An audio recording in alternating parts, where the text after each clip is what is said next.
ሰላም ሰላም ሰላም ጤና ይስጥልን። ውድና የተከበራችሁ የቻናሌ ቤተሰቦች እንደምን አላችሁ? እንደምን ቆያችሁ? እንደምን ሰነበታችሁ? ሰላማችሁ ይብዛልኝ በያላችሁበት በዓለም ዳርቻ። ዛሬም እንግዲህ አደይ ድራማን ክፍል 290 ይዘን መጥተናል። እንግዲህ ከክፍል 289 ቀጥሎ ያለው ማለት ነው። እና እንግዲህ ያው እናንተም ማድመጣችሁን ትቀጥላላችሁ፣ እኔም ደግሞ ፈትፈታይን እቀጥላለሁ ማለት ነው። አብሮነታችን ለዘላቂ እንግዲህ አብረን እንደግ የዘወትር መልእክቴ ነው። እና አደይ ድራማ ክፍል 290 ላይ የደረስነው ያየነውን የተመለከትነውን እንግዲህ እንፈተፍታለን ማለት ነው። የአደይ እናት በጠና ታመው ነበረ። እንግዲህ ዛሬ አገግመው እየወጡ ይገኛሉ። በጣም ደስ ብሎናል ሁላችንም። በጣም አደይ ደንግጣ ነበረ። ምክንያቱም ለሰርጓ ብለው እንግዳ ለመቀበል ብለው እንግዲህ ሽማግሌ ሊላክ ነው ተብሎ ከሀገር ቤት እንግዲህ ከክፍለ ሀገር ከገጠር ተነስተው መጥተው እንግዲህ እዚህ ሲታመሙ በጣም ነበር የደነገጠችው አደይ። ምክንያቱም ይሄ ጊዜ የደስታዋ ጊዜ ነው።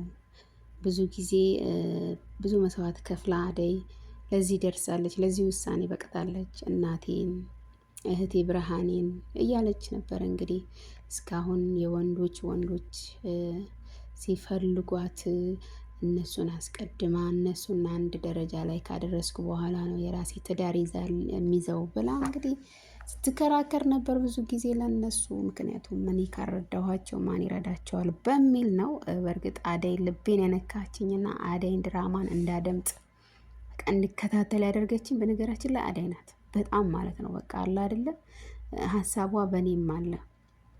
በቃ ከሷ ይልቅ ቤተሰቦቿን ታስቀድም ነበረ። በዛ ሁሉ ፈተና፣ በዛ ሁሉ ውጣ ውረድ፣ በዛ ሁሉ ሰላም ማጣት የምታስቀድመው እህቷ ብርሃኔንና እናቷን ነበረ። በቃ እኔ ካረዳኋቸው እኔ ቻላ አድርጌ ሁሉንም ካላለፍኩና ሰርቼ ብር ካላኩላቸው እንዴት ይሆናሉ ብላ በማሰብ ብዙ መስዋዕት ከፍላለች። አደይ በጣም ነው የምናመሰግነው። በእውነት ተምሳሌታችን ነሽ።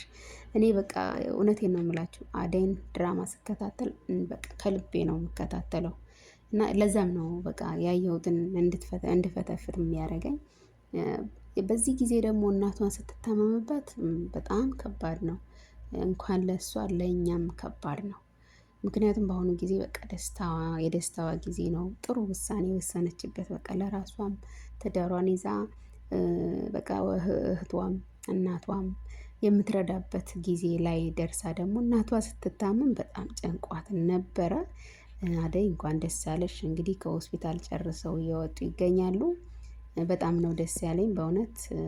እንደዚህ አይነት ክስተት እንግዲህ ለበጎ ነው። ምክንያቱም ሁሉም ነገር ደስታ በደስታ አይቀጥልም። የሆነ ፈተና ሊያጋጥም ይችላል። ያንን ደግሞ በትዕግስት ማለፍ ነው።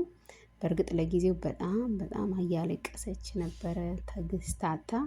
በእርግጥ ዶክተሮቹ ሊመሰገኑ ይገባል። እንግዲህ ዶክተር ሄኖክ እና ዶክተር ዩቲ በጣም እናመሰግናለን። የአደይ እናትን እንግዲህ አክማችሁ ትሬት አድርጋችሁ በሙያችሁ ስነ ምግባራችሁ ጭምር አስደስታችሁ ወደ ቤት መሸኘታችሁ በጣም አስደስታችሁናል። በእውነት የሚመሰገን ነው።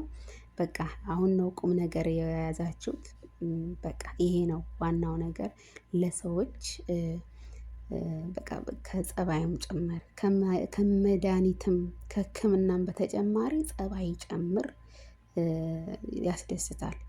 በቃ ይሄ ሰዎች ትሬት ማድረግ ሰዎችን በቃ የሰዎች ትኩረት መሳብ ይሄ ነው በቃ በእውነት። አደይ በጣም እናመሰግናለን። በዚህ አጋጣሚ ዶክተር እዩቲ ካናዳ ሊሄድ ወስኖ ነበረ። በሆነ ጊዜ የሆነ ነገራቶች ሳይመቻቹለት ሲቀር ወደ ካናዳ ሄዳለሁ ብሎ ሲል አደይ ነበረች የከለከለችው። እንዴት ብለህ ተምረህ የተማርክበት ሀገር ሳታገለግል የሰው ሀገር የምትሄደው ለምንድን ነው? የሀሳብህን ቀይር ብላ ያስቀየረችው አደይ ናት። ዛሬ ደግሞ እናቷን አድኖላታል። በጣም እናመሰግናለን በእውነት አደይ። በጣም አርቆ ሀሳቢ ነሽ። ምክንያቱም ያኔ ቢሄድ ኖሮ በቃ እንደዚህ አይነት አገልግሎት ሰጪ ዶክተሮች አናገኝም ነበረና በቃ በጣም ነው የምናመሰግነው በእውነት እንኳን ሊሄድ ቀርቶ ጓደኛው ራሱ ጠርቶ አመጣና ጓደኛው ሄኖክ ራሱ አብሮ እየሰራ ይገኛል። እንደዚህ ነው በቃ ሀገራችን የተማረ ሰው ያስፈልጋታል። በእውነት እኔ ሁሉም ስደት ሲሰደድ አልወድም። በእርግጥ ያው ወደ ኢሮፕ ወይም ወደ አሜሪካን፣ ካናዳ ምናምን ወደ ኢሮፕ ሀገሮች ምናልባት ስደት ሊደላ ይችላል። ያው ስደት ነው። ግን ያም ሆኖ ትንሽ ለውጥ አለው። ከአረቡ ዓለም ይለያል። ግን በቃ ተምረው ጨርሰው አረቡ ሀገር የሚሄዱ አሉ ራሱ ማለት ነው። አረቡ ዓለም በአረቡ ዓለም ደግሞ እኔ እርግጠኛ ነኝ ምንም አይነት ምቾት የለም። በበረሃ ከመንገላታት በተጨማሪ ማለት ነው ምንም አይነት ምቾት የለም። ግን እንደዚህ ነው ስደት ነው። በሀገራችሁ ተምራችሁ በሀገራችሁ ስሩ። በቃ እኛ ሴቶች አንድ ተሰደናል፣ ለእኛም በቃችሁ ብሎ በሰላም ለሀገራችን ያብቃን። ይህም የምለው ለምንድን ነው? ዶክተር ዩቲ ሊወጣ ነበረ፣ አደይ ናት የከለከለችው እና ቀጥሎም እንኳን ሊወጣ ጓደኛውን አስመጣ ከካናዳ ዶክተር ሄኖክ ማለት ነው። እና የአደይ እናት በጣም ተደስተው ነበር በሕክምናቸው በጸባያቸው በጣም ተደስተው ነበረ። በእውነት የሚያስመሰግን ስራ ነው እየሰሩት። እርግጠኛ ነኝ የአደይን ትኩረት ይስባሉ ብዬ ተስፋ አረጋለሁ። ያው በዚህ መሀል ዴቭ አልወደደም። ምክንያቱም ዴቭ እነሱን በተቀራረቡ ቁጥር አደይን ይበክሉብኛል ወይም ደግሞ አደይ የግላቸው ሊያረጉብኝ ይችላሉ የሚል ፍርሃት አለው ዴቭ። እሷ ደግሞ የምታፈቅረው ከልቧ ነው። ብዙ መስዋዕት ከፍላለች ለዴቭ። ግን ያው ዶክተር ዩቲ ቢፈልጋትም ግን ከዴቭ ሊነጥቃት አይችልም። ምክንያቱም ይሄ በቃ የተወሰነ ጉዳይም ስለሆነ፣ ያም ሆኖ ግን ትኩረቷ አሁን ላይ እየሳበው ይገኛል። ዶክተር ዩቲ በምን እንደሆነ ታውቃላችሁ? ያው ከዴቭ ጋር ሽማግሌ ሌላ ቀጠሮ እንትን ብለው ሁሉም ነገር አስተካክለዋል። የወደፊት ህይወታቸውን አቅደው ቁጭ ያሉ ሰዎች ናቸው። ያም ሆኖ ግን አጉል ጥርጣሬ እያበዛ ነው ዴቭ ተው፣ ሰላም ስጣት፣ ልጅቷ ሰላም ናት፣ ሰላም ስጣት። አጉል ጥርጣሬ እያበዛህ ልጅቷን ሰላሟን አታንሳት። በዛ ላይ እናቷ አለች። ሁለታችሁ በሆናችሁበት ጊዜ ኦኬ ችግር የለውም። ግን አሁን እናቷ አሉ፣ እህቷ አለች። ያም ደስ አይልም። ምክንያቱም ሰው ዛሬ ከፊት ፊቱ ነው። ዴቭ ልንገርህ፣ ከፊት ፊቱ ነው። ፊት ነው የሚያየው። የዛሬ ሰው ፊትህ ነው የሚታየው። እንግዶችን አታስከፋቸው። አጉል ጥርጣሬ ደግሞ ይቅርብህ። በቃ ፈታ በል በቃ። በእርግጥ አንዳንዴ መጠርጠር ጥሩ ነው። ያው መጠርጠርም አይከፋም።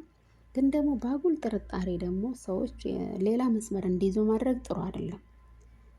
በቃ አደይ ትወድሃለች፣ ታፈቅርሃለች። አንተ አጉል ጥርጣሬ እያበዛህ ነው። ይሄ ደግሞ እንዳይረብሻት። ምክንያቱም ዶክተር ዩቲ በጸባይ እያያዛት ነው፣ ትሪት እያረጋት ነው። በቃ ወስና ማን መምረጥ እንዳለባት እያመለካከታት ነው። አንተ ግን አጉል ጥርጣሬ፣ በእርግጥ ያው ስለምትወዳት ነው። ከኔ በቃ የኔ ናት፣ ከኔ ሌላ ማንም ሊያያት በቃ ሊናገራት ሊመለከታት አልፈልግም እሪ የምትለው በእርግጥ ስለምታፈቅራት ነው። ግን ማፍቀር እንዳለ ሆኖ እንደዚህ ስሪየስ ባትሆን። ምክንያቱም ዶክተሮቹ የእናቷን ጤንነት አረጋግጠው ቤት እስክትሄድ ድረስ የተንከባከቡ ናቸው። ያም ሆኖ በፊት ላት አትንሳቸው፣ ፊት አትንሳቸው። ዶክተሮቹ ሙያቸውን ነው እንግዲህ ያሳዩት፣ ሙያቸውን ነው በሙያቸው ነው እንግዲህ ሊረዷት የቻሉት እንጂ ሌላ ነገር አይደለም። አንተ ደግሞ አጉል ጥርጣሬ እየተጠራጠርክ የልጅቷን ሰላም አታንሳ። አሁን የደስታ ጊዜያችሁ ነው፣ የመጠራጠሪያ ጊዜ ሳይሆን የደስታ ጊዜያችሁ ነው። እንግዲህ ሽማግሌ ልካችሁ እንግዲህ ቀለበት ተደራርጋችሁ እንደምትጋቡ ተስፋ እናደርጋለን። ያው ሁሉም አፍቃሪ ደግሞ ባለቤት ሊሆን አይችልም። አፍቃሪ ብዙ ሊሆን ይችላል፣ ግን የሚያገባው አንድ ወንድ ነው። አንድ ሴት ልጅ አንድ ወንድ ነው የምታገባው። ስለዚህ አደይ እንግዲህ አንተን ትወድሃለች፣ ታፈቅርሃለች፣ ብዙ መስዋዕት ከፍላለች ለአንተ ስትል፣ አንተን ብዙ ከፍለሃል። እንግዲህ እንደዚህ ነው ምልህ። አጉል ጥርጣሬን በእርግጥ አታብዛ፣ ጠርጥር ግን አታብዛው።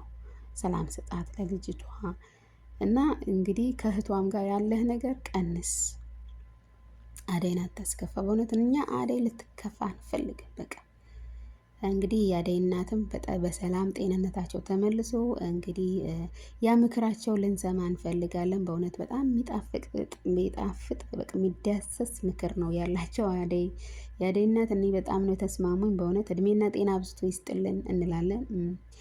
ያው እንግዲህ በሌላ ደግሞ በኩል ኤላ በጣም በትኩረት የሌሊን ቤት እየፈለገ ይገኛል። እንግዲህ የሌሊን አቅጣጫ የሚፈልጉለት ሰዎች እያፈላለገ ይገኛል።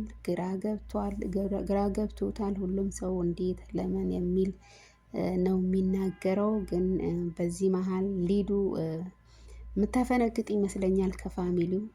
ሌሎች ፋሚሊ ደብቀዋል፣ በቃ ሸሽገዋል። ምክንያቱም ብዙ መከራና ስቃይ አይታ ነበረ። እንግዲህ ኤላ በሄደበት ጊዜ ያንን ታሳቢ በማድረግ ሁሉም ፋሚሊ ያለችበት ደብቀዋል። ግን እሷ የምትፈልግ ይመስለኛል፣ የእሷን አቅጣጫ ፈልጋ የምትሰጠው ይመስላል አዝማሚያዋ።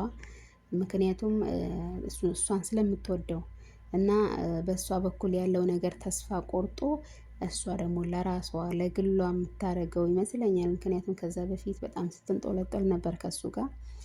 አሁን ኤላ አረጋግጦ ሁሉንም አይቶ ከዛም በኋላ ከኔ ጋር ይሆናል የሚል ተስፋ አላት። እንግዲህ መንገድ እያሰኛት ትገኛለች፣ ትፈልጋለች እንግዲህ ግን ልታገኝ አልቻለችም።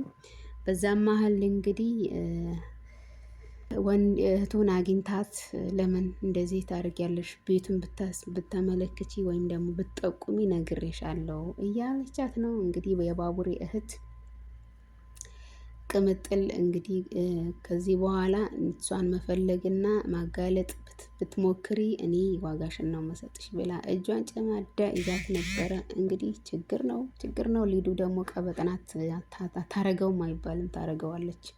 ምክንያቱም ኤላን ስለምትፈልገው ከእሷ ጋር ያለው ነገር አረጋግጦ ከእሷ ጋር እንዲሆን ስለምትፈልግ ለሊ ጋር ያለው ነገር አይቶና ተመልክቶ እሷ ጋር እንዲሆን ትፈልጋለች። እንግዲህ ከመጡ እንግዶች ሁሉ ትሰልፋለች። ችግር ነው እንግዲህ ሊዱ ተይ ሴትነትሽን ያዥ፣ እንደው የሴትነት አደብ ግዢ እንልሻለን። በጣም ችግር ነው እንግዲህ ዶክተር ዩቲ ችግራ ተጋብተዋል። በአሁኑ ሰዓት በጣም ግራ የሚያስጋባ ነው። እሱ የሚወደውን በጣም የሚያፈቅረው አደይን ነው። በመሀልም እንግዲህ መጥታለች። እንግዲህ አባቷ ታሞ ሄዳ ነበረ። እሷ ደግሞ ያው እሷም የግሏ ማድረግ ትፈልጋለች። እንግዲህ አፍቃሪና ተፈቃሪ አልተገናኙም። ፍየል ወዳ ቅዝምዝም ወዲህ ይላል በሀገራችን ሰው ማለት ነው። የሆነ ነገር እንትን ካለ ፍየል ወዳ ቅዝምዝም ወዲህ እንደዚህ ነው ነገሩ። አፍቃሪና ተፈቃሪ አልተገናኘም። ምን ማድረግ ይቻላል? አሹ የሚዬ ልጅ ቀብራራው እንግዲህ ዛሬ ከሮማን ጋር ያለው ነገር በጣም አደገኛ ደረጃ ላይ ደርሷል። በጣም ከባድ ነው። ምክንያቱም በቃ የኔ እንጂ ማንም ሊያወራብኝ አልፈልግም እያለ ጠላ እስከ መጠጣት ድረስ ደረሰ። ዛሬ እንግዲህ ቤቱን ሊቀውጠው ነው። ጠጥቷል። ምን እንደሚያደርግ እንግዲህ ቀጣዩን ክፍል እናያለን ማለት ነው። ሰላም